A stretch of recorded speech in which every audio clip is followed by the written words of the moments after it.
Ya baik, bismillahirrahmanirrahim. Assalamualaikum warahmatullahi wabarakatuh.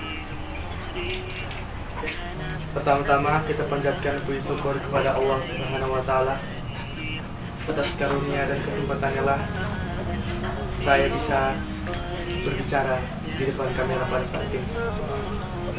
Dan tak lupa pula kita panjatkan salawat serta salam kepada baginda kita Nabi Muhammad SAW. Saya atas nama akun Alif Kalulhab dengan NIM 2251 akan membawakan materi dari kelompok 1 dan mengambil tokoh dari Sayyidina Ali bin Abu Thalib, Biadata Ali bin Abu Thalib radhiyallahu anhu. Beliau bernama asli Haidar bin Abu Thalib, namun Rasulullah tidak menyukainya dan beliau mengganti namanya sebagai Ali, yang berarti memiliki derajat yang tinggi di sisi Allah Subhanahu wa taala. Ya baik, kita masuk ke tanggal lahir beliau. Beliau lahir di Mekah di Arab Saudi pada tanggal 15 September pada tahun 601 Masehi, dan wafat beliau di kota Kufah di negara Irak pada tanggal 29 Januari pada tahun 661 Masehi. Orang tua bernama Abu Thalib dan memiliki ibu bernama Fatimah binti Asad, dan punya saudara Ja'far bin Abu Thalib, Aqil bin Abu Thalib, Talib bin Abu Thalib, Ulaid bin Abi Thalib, Fakita bin Abi Thalib, Sumana bin Abi Thalib, Raita bin Abi Thalib. Dan beliau memiliki beberapa istri. Yang pertama Umamah binti Zainab, Fatimah Azhara, Fatimah bin Hizam, Asma binti Umais. Dikenal Khulafa Rasyidin. Biografi Ali bin Abi Thalib selanjutnya. Beliau lahir di kota Hejaz di Jazirah Arab pada tanggal 13 Rajab. Menurut sejarawan, Ali dilahirkan 10 tahun sebelum dimulainya kenabian Muhammad ketika tahun 601 Masehi.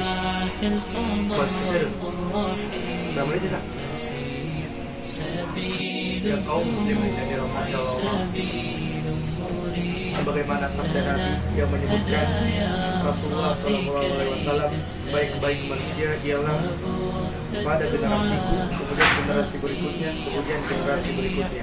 Hadis riwayat Bukhari dan Muslim. Allah Ta'ala telah memilih mereka untuk mendampingi dan membantu Nabi SAW dalam menegakkan agamanya. Dalam generasi 4 khalifah ini, kita ketahui mereka adalah generasi terbaik, di mana pada zaman itu mereka adalah orang yang bersungguh-sungguh menegakkan dakwah beliau, bersungguh-sungguh dalam membantu, dalam menyebarluaskan Islam di tengah-tengah kaum Yahudi dan Nasrani. Orang-orang pilihan Allah ini tentunya memiliki kedudukan istimewa dibandingkan manusia lain, karena Allah tidak mungkin keliru memilih mereka. Beliau adalah salah satu sahabat yang telah dijamin masuk surga. Beliau adalah ayah dari pemimpinnya para pemuda di surga. Beliau adalah Ali bin Abi Thalib radhiyallahu anhu, orang yang pertama kali masuk Islam dari kalangan anak-anak. Ya baik, bismillahirrahmanirrahim. Saya akan lanjut dari beberapa biografi tersebut dari Ali bin Abi Thalib.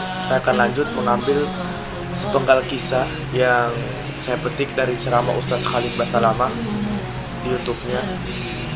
Suatu ketika Sayyidina Ali bin Abi Thalib berjalan di daerah Jazirah Arab. Beliau melihat ke arah jemuran Yahudi, dan beliau melihat beberapa baju, dan salah satunya adalah baju perang beliau. Beliau pun menghampiri rumah tersebut, dan kemudian beliau mengetuknya. Dan singkat cerita, Yahudi pun membuka pintu tersebut, dan Yahudi pun bertanya, "Ada apa wahai Amirul Mukminin?" Sayyidina Ali pun menjawab, "Wahai Yahudi, sesungguhnya yang di jemuranmu itu adalah baju perang saya. Apakah itu baju perang saya?" Dan si Yahudi pun menjawab, "Sesungguhnya itu berada di halaman rumahku, dan itu adalah pasti punyaku." Si Yahudi pun menjawab dengan sedikit agak keras. Sayyidina Ali pun mengambil baju perang tersebut dan menunjukkan tanda-tanda bahwa baju tersebut adalah milik beliau. Beliau pun menunjukkan 5 tanda di baju perang tersebut. Tapi Yahudi masih tetap bersikeras bahwa baju perang tersebut adalah miliknya. Nah, saya titik beratkan di sini, teman-teman. Seandainya Sayyidina Ali ini adalah pemimpin orang-orang kafir, beliau pasti dengan mudahnya mengambil paksa baju perang tersebut tanpa harus bernegosiasi kembali. Dan di kisah ini yang membuat si Yahudi ini tiga sikap Ali bin Abi Thalib, kedermawanannya yang membuat si Yahudi ini memeluk agama Islam. Dan kita ketahui bersama, teman-teman, bahwa karakter Yahudi ini adalah orang yang paling susah untuk menerima hidayah, atau orang yang sulit untuk memasuki agama Islam. Sebagaimana sabda Nabi yang dinukil oleh para sebagian ulama, bahwasannya 12 saja orang Yahudi yang memeluk agama Islam, niscaya semua Yahudi akan memeluk agama Islam. Dan pada era Nabi Muhammad hanya 4 saja orang Yahudi yang memasuki agama Islam. Ya, saya lanjut. Dan di sini Amirul Mukminin mengajak Yahudi ini ke pengadilan. Beliau pun mengajak si Yahudi ke pengadilan untuk mengajukan permasalahan tersebut tadi tentang baju perang. Dan mereka berdua pun berjalan menuju ke kantor kehakiman. Pada saat mereka berjalan, Yahudi ini pun selama perjalanan tersebut terheran-heran, teman. Karena bisa-bisanya seorang Amirul Mukminin tanpa pengawal berjalan di tengah-tengah gurun pasir bersama Yahudi, kaum kafir tersebut. Dan singkat cerita, ketika mereka sampai ke kantor pengadilan, beliau pun mengucapkan salam. Dan serentak semua orang di tempat tersebut menjawab salam beliau. Dan Yahudi pun terheran lagi di sini. Si Yahudi pun terheran karena tidak ada satupun orang yang menjabat tangan beliau atau melakukan perlakuan khusus. Padahal beliau tersebut di zaman ini adalah seorang khalifah, seorang Amirul Mukminin. Yahudi pun ini terheran lagi. Dan yang anehnya lagi, si petugas kehakiman ini yang ditunjuk langsung oleh Sayyidina Ali menyuruh Amirul Mukminin Sayyidina Ali radhiyallahu anhu untuk mengantri ke belakang.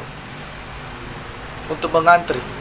Dan Sayyidina Ali pun dengan kedermawanannya, beliau langsung ke area belakang tanpa berucap sepatah kata apapun. Seakan-akan tidak memberatkan beliau, padahal beliau adalah seorang khalifah. Dari sini kita bisa petik bahwa keindahan Islam itu tidak memandang jabatan, aturan dalam Islam. Dan singkat cerita, Yahudi pun ini terus terheran pada saat giliran mereka untuk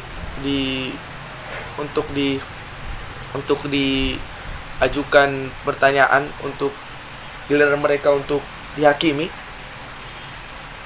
Si hakim ini pun bertanya, "Ada apa wahai Amirul Mukminin?" Dia bilang, "Saya menemukan baju perang saya di jemuran Yahudi ini." Langsung si hakim pun bertanya kepada Yahudi, "Bagaimana pendapatmu, wahai Yahudi?" Dia bilang, "Sesungguhnya," Yahudi pun ini menjawab, "sesungguhnya ini adalah baju perang saya. Itu ada di halaman rumah saya." Dan si hakim pun mengajukan pertanyaan kepada si Amirul Mukminin Sayyidina Ali, "Wahai Amirul Mukminin, apakah engkau mempunyai saksi bahwa itu adalah baju perangmu?" Sayyidina Ali menjawab, "Demi Allah, saya hanya mempunyai 3 saksi.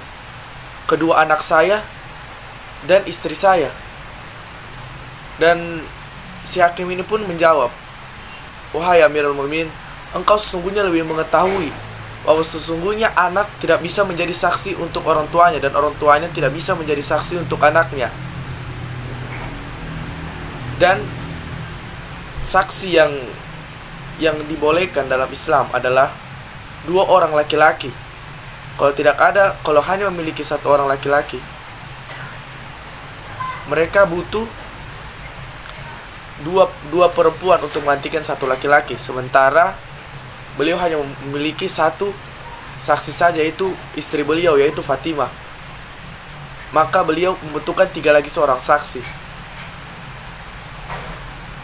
Maka beliau pun menjawab, saya tidak punya saksi lagi.